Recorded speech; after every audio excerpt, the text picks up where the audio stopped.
Players on tour are now starting to speak out and say what so many of us are thinking.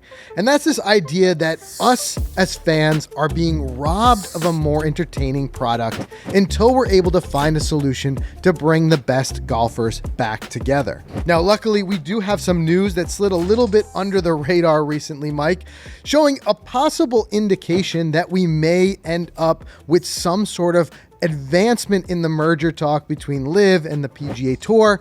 However, there are two sides to that coin, and we've also seen things like the resignation of Jimmy Dunn, which we'll talk about in a second, and what Rory had to say, what that indicates if he believes that we are truly nowhere closer. And we'll dig into that in just a second, but one thing that is undeniable is the full ugliness was on display and just really cast into the forefront of the headlines with the recent win by Richard Bland on the senior PGA Tour. Did you see this? I saw this, man. Yeah. The player wins a major, and what happens next? Exactly. Well, the PGA Tour was forced to put its policy up front and center. And the one thing that's important to note here is that the policy has not changed, but if nothing else, it was an indication that as we come up on a full year, it's been since the first announcement of the merger, we are truly no closer when you see this. So basically, to bring you up to speed, what happened was Richard Bland won the senior PGA event.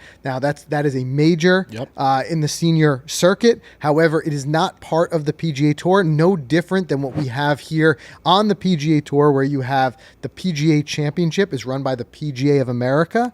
So the PGA Tour really has no say over that. However, normally on the senior tour, the winner of the senior PGA, part of what comes with that is an exemption to play on the PGA Tour Champions for 1 year. So, of course, fans were calling that out. Does he get an exemption now? What does this mean? To which the PGA Tour issued a statement. They said, in spite of the win, because of competing in an unauthorized event by the PGA Tour, he will be ineligible for tour-affiliated events. The PGA of America, USGA, and R&A each operate based on criteria of their own. So they were kind of forced to say it, and I think what it does is it's another black eye on the entire process of this relationship of just saying, here's another guy who won an event, and it's confusing for fans. Like, why does he not get this? But if there's one thing that's for certain, it's that Richard Bland is not going to be shedding any tears over this. Because of the fact that playing on LIV since 2022, he's made $9.8 million. Yeah, he's sad. He's doing all right. He's doing all right. But you know what just blows my mind about this just in general? I think if you win a pro golf tournament, even if you won that day, a major, you won that day and you went back to a job at ShopRite for a year, I don't care where you go. I think if you win defending champion, you need to be able to come back. Well, he'll be able to come back and play in the PGA Championship. But not the senior. Yeah, no, this is not part of the tour. Right. So he can remember the PGA Championship, the senior PGA Championship is run by the PGA of America. Right. Yep. So he can come back and defend that all he wants.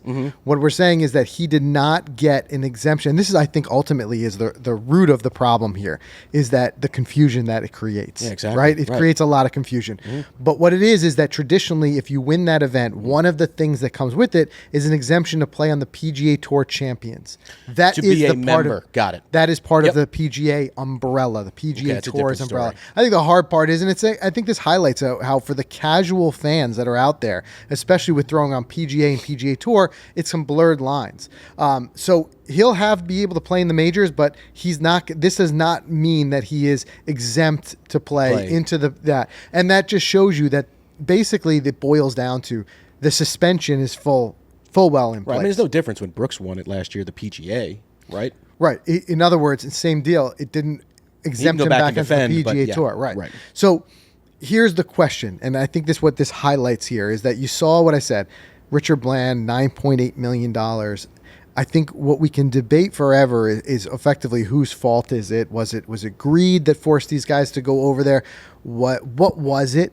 But more importantly, what's the effect that it had? And recently, Padraig Harrington had said something that I think, again, really pointed out what so many of us are feeling. So I wanted to read his quote here and kind of talk about that, because I think that this might be the predominant reason why we're seeing declining viewership on the PGA Tour. Yeah. You know, we're now seeing two tours that are struggling with viewership, both with LIV and the PGA Tour.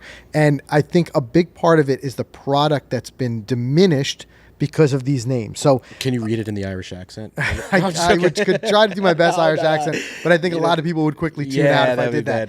So, speaking to the Golf Channel right after the PGA Championship, which was undeniably electric. You know, you had Xander Schauffele with an amazing first win in a major, and you had Bryson, you know, at his heels. Ratings were through the roof.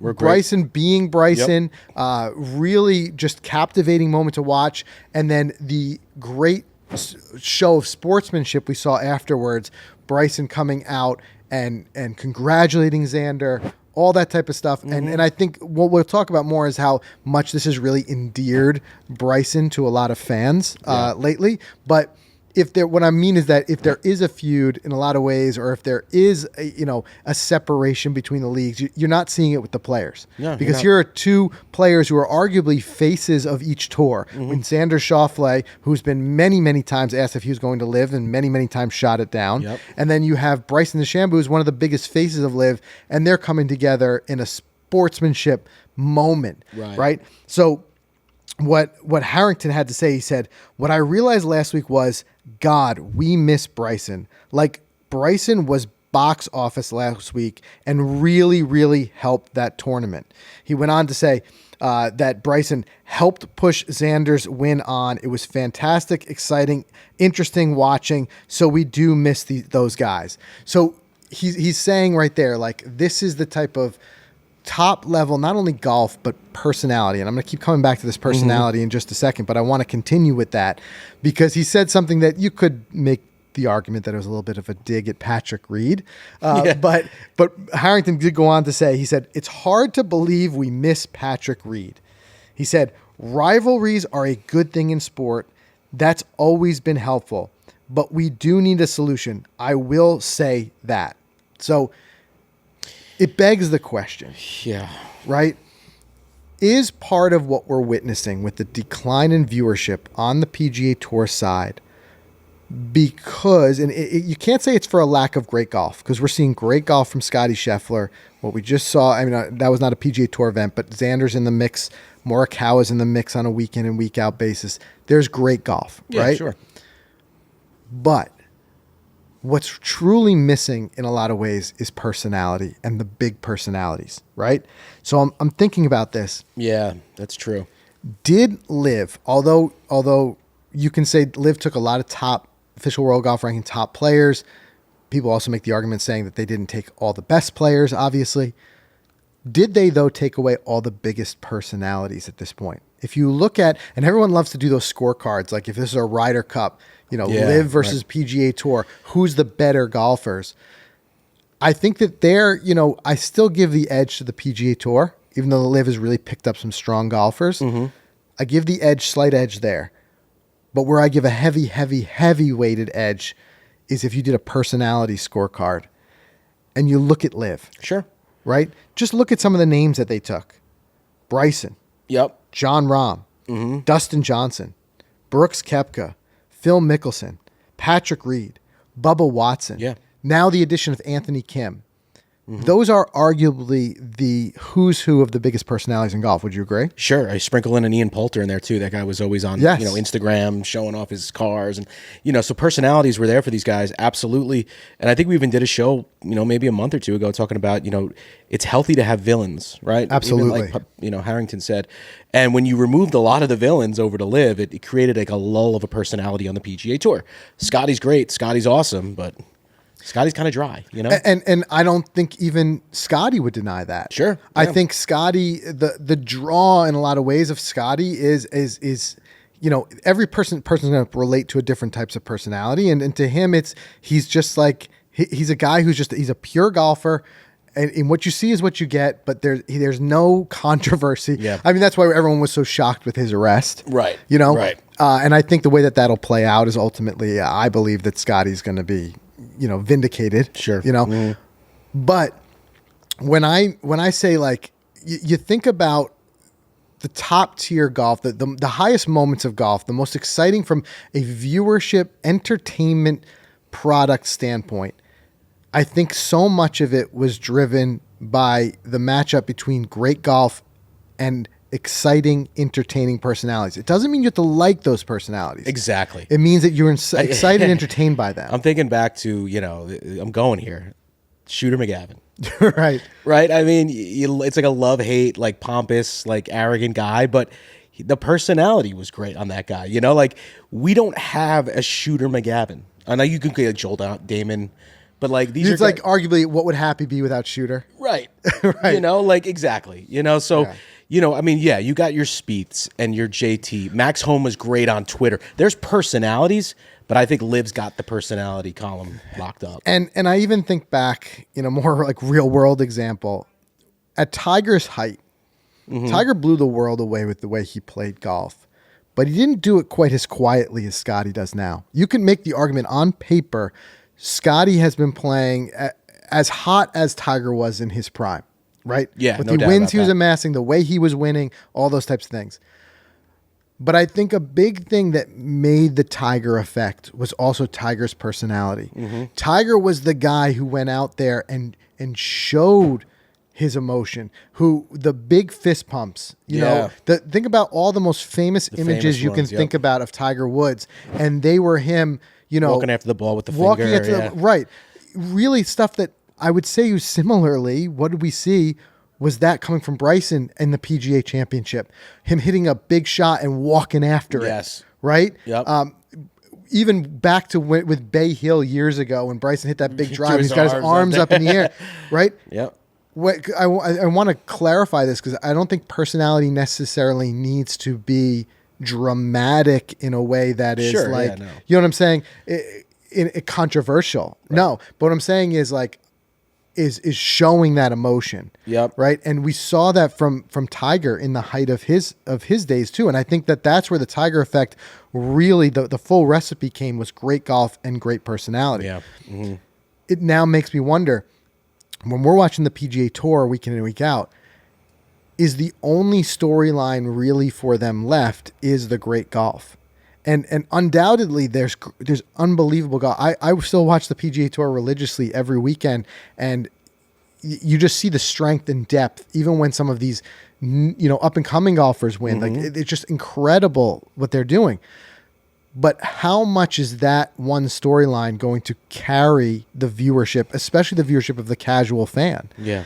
I think the best entertainment is when you have the dual storylines or multiple storylines of not only great golf, but as Harrington said, rivalries, big personalities, things like that. And the tour so largely has been stripped of that. No doubt about it. There isn't much rivalries left. I mean, you take a look at a lot of these shows on like Bravo, like Housewives. The reason those shows work is because you need drama, right?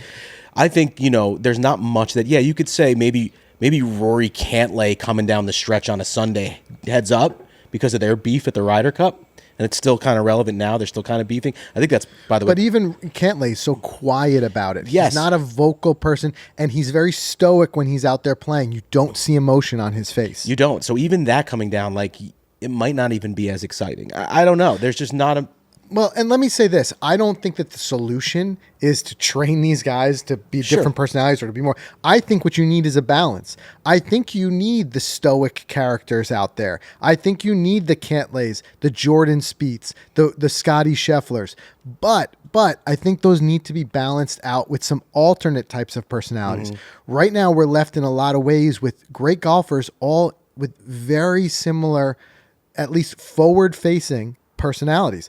Morikawa, Spieth, Xander Schauffele.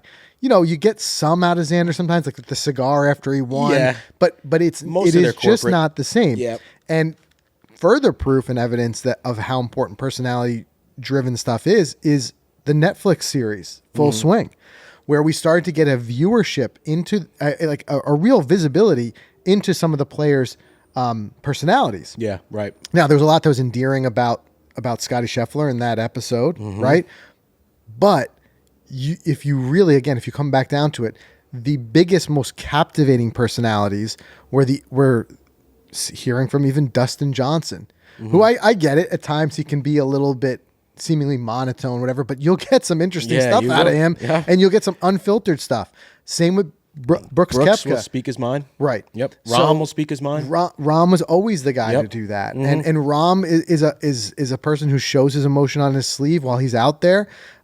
And I just think that there's so much of that has been stripped away from the PGA Tour, and I think that's one of the big reasons why it's not as captivating as a product right now. Yeah, I agree with that. And I think Rahm, by the way, is another guy who, if he was coming down the stretch of Valhalla against Xander, you would have saw the same display of fire, of passion, of sportsmanship, very similar in that regard. And it would have just fueled this story even more and more. But yeah, I mean, I kind of agree with, Harrington. I miss those guys too, week in, week out. I mean, I loved watching them all together. It's always fun when they come together. It's going to happen again soon. And like I said, what they create is those guys create a balancing. Yeah. It's a balancing. And right now it feels off balance in a lot of ways. Now, one thing that I'll say too is that Bryson of recent has you can see it on social media, the takes that are out there, that he has really won over a lot of fans, right? And I think part of that, there's a couple elements of it. I saw a tweet recently where saying there'll be studies done about how he took all that money and then still became so popular with the PGA Tour fans. Yep. There was a fantastic breakdown I found, just skimming through YouTube the other day, just talking about Bryson and how he has, elevated himself. And a large part of that was attributed to him showcasing his personality with his YouTube channel. And I agree with that in a lot of ways. And he's brought in a new audience that is maybe of YouTube golf, and now they're following over to watch him, in the tour events. One gripe I have with that, though, is this narrative that I've heard recently where it's like he had to leave the PGA Tour because the PGA Tour control a large part of people kind of. The way that they surmise this is that the PGA Tour controlled too much of the narrative around him, and he had to leave that in order to do his YouTube channel and him control what he puts out there of what people see in him. Sure. Yep. That I think was a brilliant move by Bryson, but my gripe with that is I spent a lot of time. I was combing through last night just trying to find any type of regulation or anything saying that a PGA Tour player can't have a YouTube channel, and I think it's a misconception. There's nothing saying that.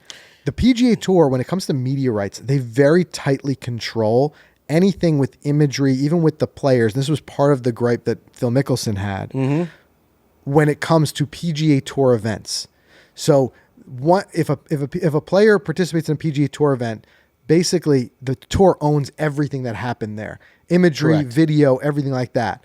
And that's where Phil Mickelson was saying. But outside of that, players, they're independent contractors. They have every right to produce any content they want on their own. Yep. So it wasn't that Bryson had to leave the tour in order to launch his YouTube career, right? In fact, he did it even, I think, before he started doing videos before he left the career, the tour. And there are others out there who've done it, like Wesley Bryan with the Bryan brothers. I think it's a great vehicle for the players to grow and showcase their personality. What I think is more poignant here, and I think that has been the reason why fans have been turning their corner and feeling a little bit more fandom or whatever you want to call it towards Bryson, is actually because Bryson, in a way, is filling a hole that they're searching for in that lack of personality that they're seeing on the tour right now. Yeah, right. And keep this in mind, too, is that Bryson, yes, he was always shooting YouTube videos, and the stuff he was filming when he was on the PGA Tour or a member of the tour was like, what's my protein shake? What's my diet? What's my workout? Like, yes. This stuff, right? So he wasn't showing any of that, but think about his schedule. When he was on the PGA Tour, that guy was playing week in, week out, as most of these guys are. That's why none of the PGA Tour players probably even have time to create a YouTube channel. So going to LIV, not only can he go show a day in the life at LIV with me now, he can also have more freedom and flexibility to film more. Yeah. He's hanging out with Grant, filming with Grant more and all those guys on YouTube because now he only has like 14 events a year. Yeah, I will give you that. I will give you that it definitely, the lighter schedule will give them more room. Speed can't start a YouTube channel. That dude's got a family. He's on the road. I mean, but what I'm saying is, I just want to dispel the misconception that Spieth can't because it's some sort of regulation that the PGA Tour has against him. Right, because the stuff we might want to see from Spieth, we can't see. Like, I would rather see Scotty walking into the locker room at Valhalla. Today's a vlog, day one, PGA Championship. Here, yeah, but and he can't. True, but most of what Bryson does is outside of LIV. Yes, most no of doubt. what he's doing is he's filming matches. He's filming day in the life where he's showing you at home his workouts. He's doing a lot of what I think my favorite stuff that's coming out of Bryson is his educational, like instructional stuff where he's showing different parts. He's doing that all outside of the ropes of LIV or any other league. Yeah, right. So what I'm saying is there's nothing other than time and effort. There's nothing stopping a guy like Jordan Spieth. So Jordan and JT can't do a 1v1 at the Bears Club. That'll be fine on a YouTube channel. Or you think the tour will come and be like, guys, you're ours. You're ours. That's the only thing. Technically speaking, they have the right to create content. Right. The only thing that I'm unaware of, and if anybody out there has a better insight into this, because I couldn't find the exact specifics, so post it in the comments. You harken back to the match where Phil had this gripe that he had to pay the PGA Tour $1 million in order to do that. Now, that did not come out of his pocket. It was actually paid by the broadcaster. But what I could find, the only evidence that I could find of that was because it was a competing broadcast, because that was on television. And don't forget what the PGA Tour is so closely keeping a grip on when it comes to what they relegate with media rights is their almighty broadcast rights, because that's where the majority of their money comes from. Sure. I don't think that YouTube is considered in that same realm of broadcast. I don't think there would be anything stopping Jordan and JT from holding a match against each other, being mic'd up and just playing somewhere.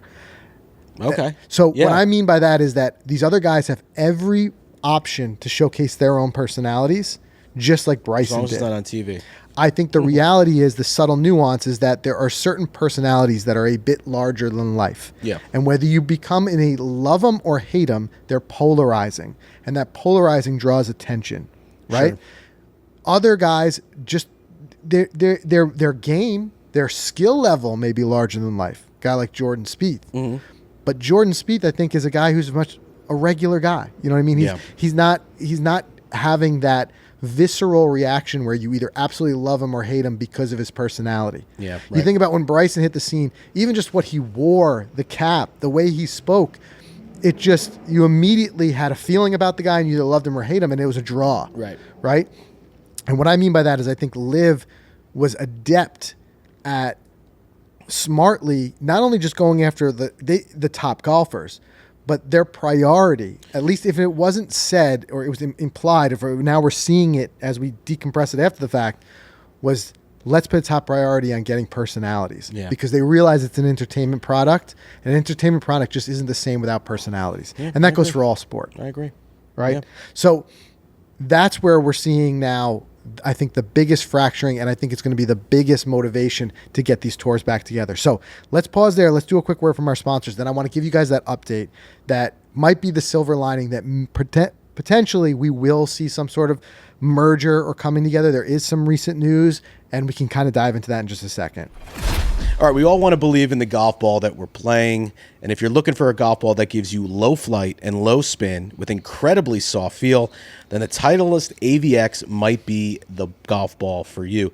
Now, who doesn't want more distance, right? I mean, AVX is really long tee to green thanks to that large, high-speed, high-gradient core. And for example, if you're normally hitting a 5-iron into that green, AVX might get you there with a 6.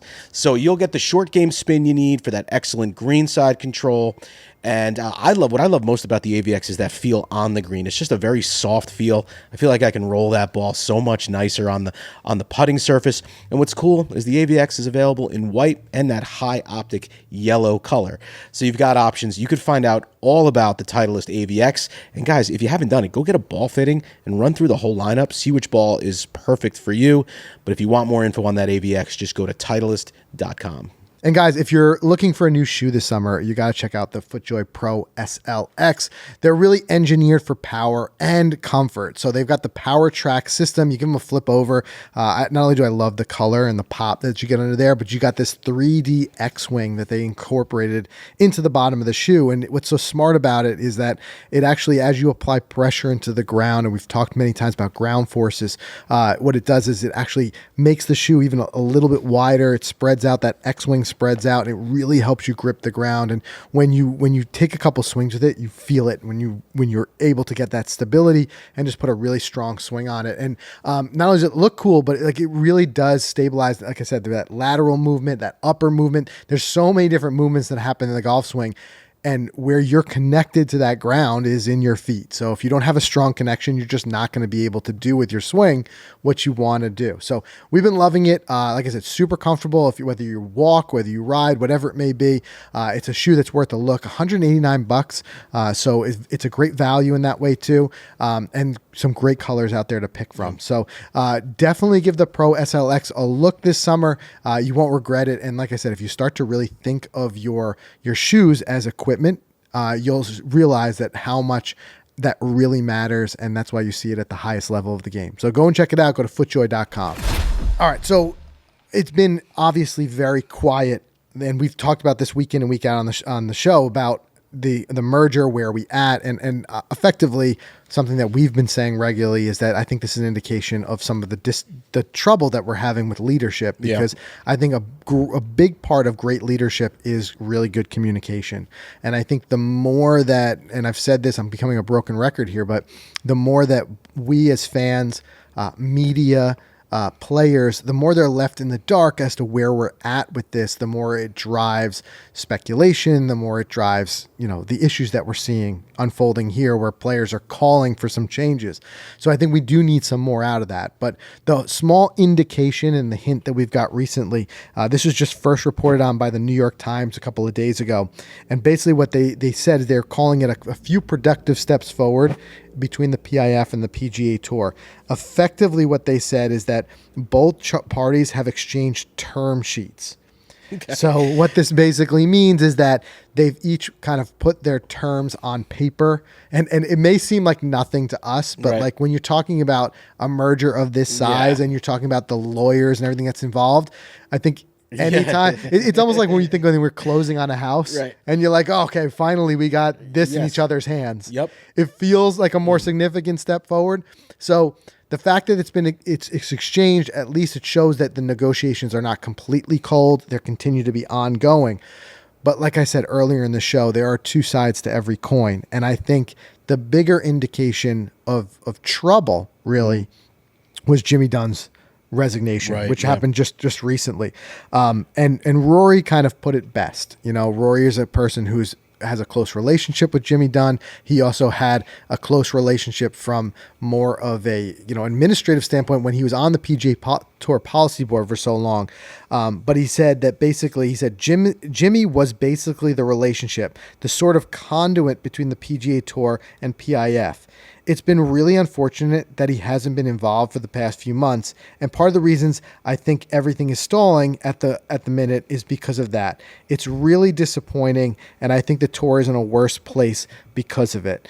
And what he's referencing is that Jimmy Dunn, part of his resignation was his own gripe, or whatever you want to call it, with the fact that the negotiations were not really moving forward. And now at this point, it seems, again, I hate to say it, but it seems like a lack of leadership with this constant shifting, where, remember, recently it boiled down to really just Tiger taking the lead role in the negotiations. But in Jimmy Dunn's resignation letter, specifically, he cited no meaningful progress has been made towards a transaction with the PIF.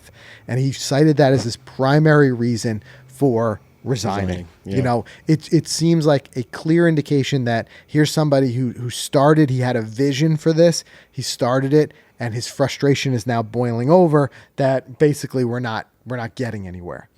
So you read the kind of tea leaves as you will, but to me it just sounds like it's always one step forward and two steps back. That's what it seems like. And I have to kind of wonder, what is it that is going to be the catalyst to get something done here? How many players like Padraig Harrington have to speak out? Where does it have to happen? That, like, how many calls from fans, or even fans basically voting with their eyeballs, so to speak, by just not tuning into events? At what point does it say there has to be a resolution, even if they don't merge and they operate separately? But there is, if you watch that longer interview with Padraig Harrington, he says there's got to be a way to do even some crossover events where players can cross over and play together. Yeah. Where do we go from there? I know. I mean, how many more Valhallas is it going to take, or storylines of positive Brysons is it going to take for them to realize, like, we need this? I honestly feel like Pinehurst, U.S. Open, might be the most viewed major, the most anticipated, and very well received. I think the hype is huge. Yeah. Pinehurst itself has so much hype with their new course that we just went to. But, you know, I think between that, Payne Stewart, Tiger getting an award while he's down there, Bryson going in there like probably one of the favorites. I think Pinehurst is great. You're going to see another great LIV PGA collaboration, and everyone after it, you watch the storylines. We need more of this. We need more of this. How many more times is it going to take? Yeah. That's just it. And it makes me think too, I'll leave you with this last thought, is that Rory, you know, being one we're speaking of here, some may argue like he's the personality that's going to carry the PGA Tour, right? He's the guy with personality who's left as like the champion of the tour. He still says he's going to play with the PGA Tour until he retires. Mm-hmm. But even Rory has been, in a lot of ways, de-incentivized to be a personality. You know, here's a guy who was that face, who was the guy you'd hear the quotes from and have all that type of stuff when he was part of the PGA Tour policy board, and his game suffered because of it. Mm-hmm. And as part of that, he's pulled back largely. Now he's got all types of things going on with his divorce and stuff like that. But I don't think that he's the guy to hitch this entire personality-driven entertainment wagon to. Yeah, you know, there's a reality that now, again, on that personality scorecard, the guys who are larger than life, and again, I'll say this a million times, love them or hate them, that create an entertaining product, they've largely moved over to LIV. Yeah. And that in a lot of ways just hurts the PGA Tour. But you guys let us know your take. Do you think that the PGA Tour is a less entertaining product with the lack of those people? If so, let us know your thoughts in the comments below. We'll see you in the next episode.